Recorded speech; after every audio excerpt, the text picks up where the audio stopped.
Hey guys, it's the end of the month and that means it's time for my April fangirl moments. And judging from this Winter Soldier pop, you can probably already guess what I'm going to be focusing on for this month.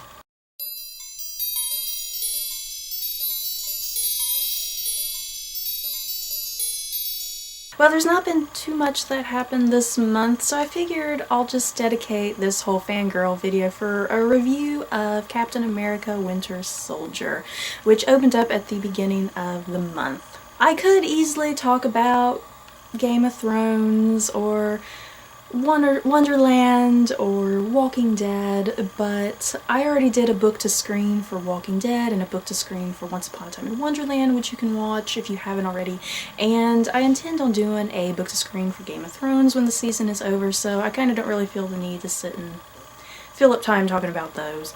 So I'm just going to talk about Captain America. If you have not seen Captain America Winter Soldier, I suggest you kind of turn this video off. I'm probably going to have a lot of spoilers in this, so if you've seen the movie, please talk to me about it. So I'm going to get going. Me and my sister went to I guess a mini marathon for Captain America, and it was so fun, and it was really nice to watch the first Captain America and then go right into the second one and kind of draw all those connections and characters.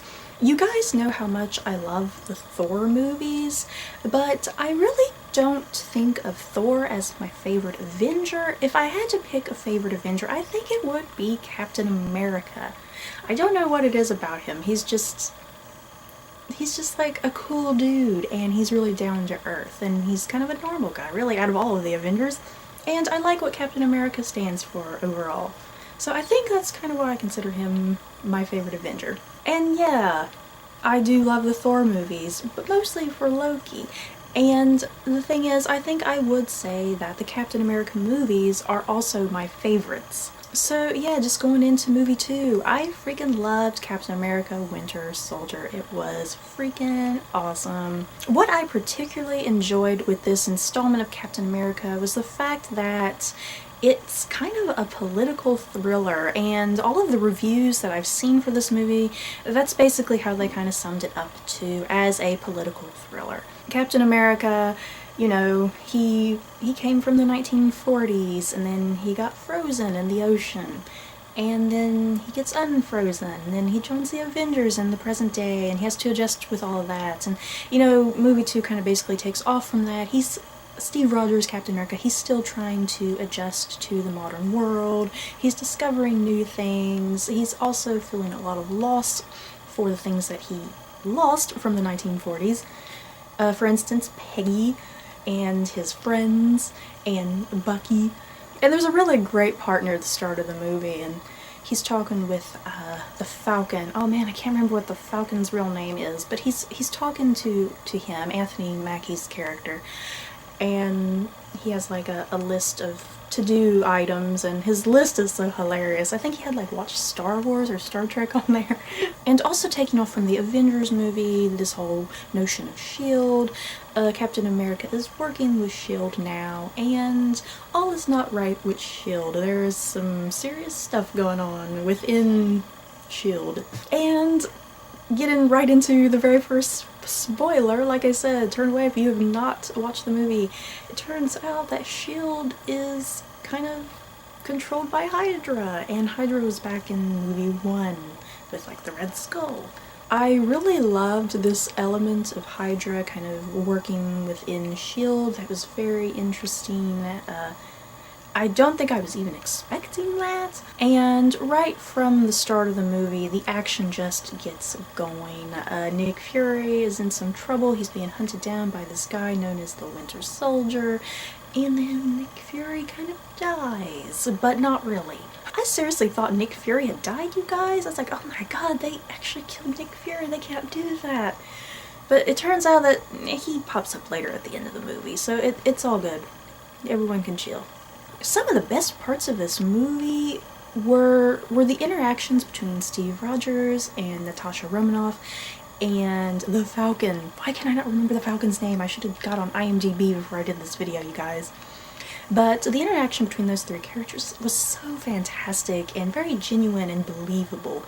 and they just had a really great chemistry with each other, the way they played off each other. I really loved Steve and Natasha's relationship. They could have easily turned that into some silly, stupid romance, and I'm glad they didn't. It was just a friendship.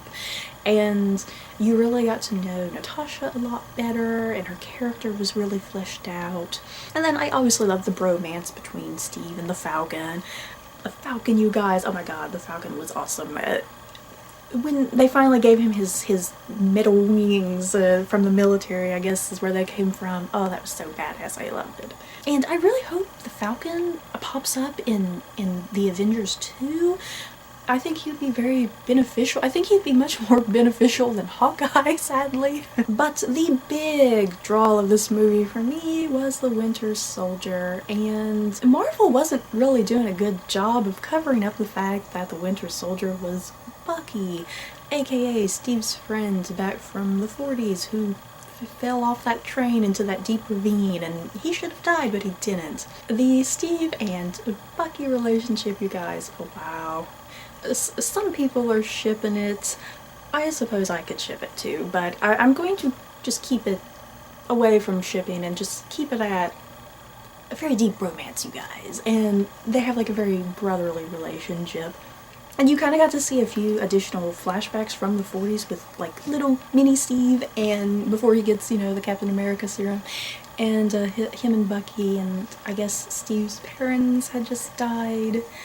And that was a really sweet scene, kind of sad, and you really got to see their friendship and their brotherly nature in more depth than you got to see in movie 1. You know, since me and my sister were at this marathon for Captain America, it's interesting, you know, considering that Bucky does become the Winter Soldier, and most comic book people know that he's the Winter Soldier, they didn't really flesh out Bucky in movie 1. If you think about, his death is actually kind of anticlimactic in the first movie. And it's like, oh, there he goes, and there's not much of a emotional connection there. Just other than the fact that Steve was kind of sad. So I like that movie 2 really fleshed out Bucky and made him a much more interesting and fascinating character, even though he didn't have anywhere near as many lines. I think he only had a couple lines the whole damn movie. But still, just through the flashbacks alone, I think that was much better done than back in movie 1 with his character. But yeah, I really don't know what else to add to this. The movie was just freaking fantastic. I think if I had seen it twice already, I would have more to say. I'm having trouble kind of remembering every single little detail, but the movie was mind-blowing. Easily one of the best Marvel movies. A lot of action from start to finish. A really interesting, intricate story. Sometimes I had trouble following along. I think when I see it again, I will be able to pick up all the little fine details. Plus the movie had a lot of little name-dropping moments, a lot of hints of other characters who can possibly pop up in the Marvel universe. They mentioned Doctor Strange at some point, which was really cool. And like I said, it was more of a political thriller, and I think that was kind of cool. You know, when you think of superhero movies, you think of all these really high-octane chases in either cars or just battling, super strength and all that stuff. And this movie had a lot of that, but I think this Captain America excelled at story writing and characters, and really fleshing all of that out, and just overall making a really fantastic, intriguing movie that was more than just a superhero movie. So where would I place Winter Soldier in kind of my top Marvel movies? Oh, I don't even know. Avengers is definitely number 1 on my list at the moment, but Winter Soldier is seriously... When I see it an additional couple more times, there's a possibility that Winter Soldier can take the number 1 spot from Avengers. So right now, I guess Avengers at number 1, Winter Soldier at number 2, and then I really love the Thor movies, you guys, but I think number 3, I would definitely have to say the first Captain America.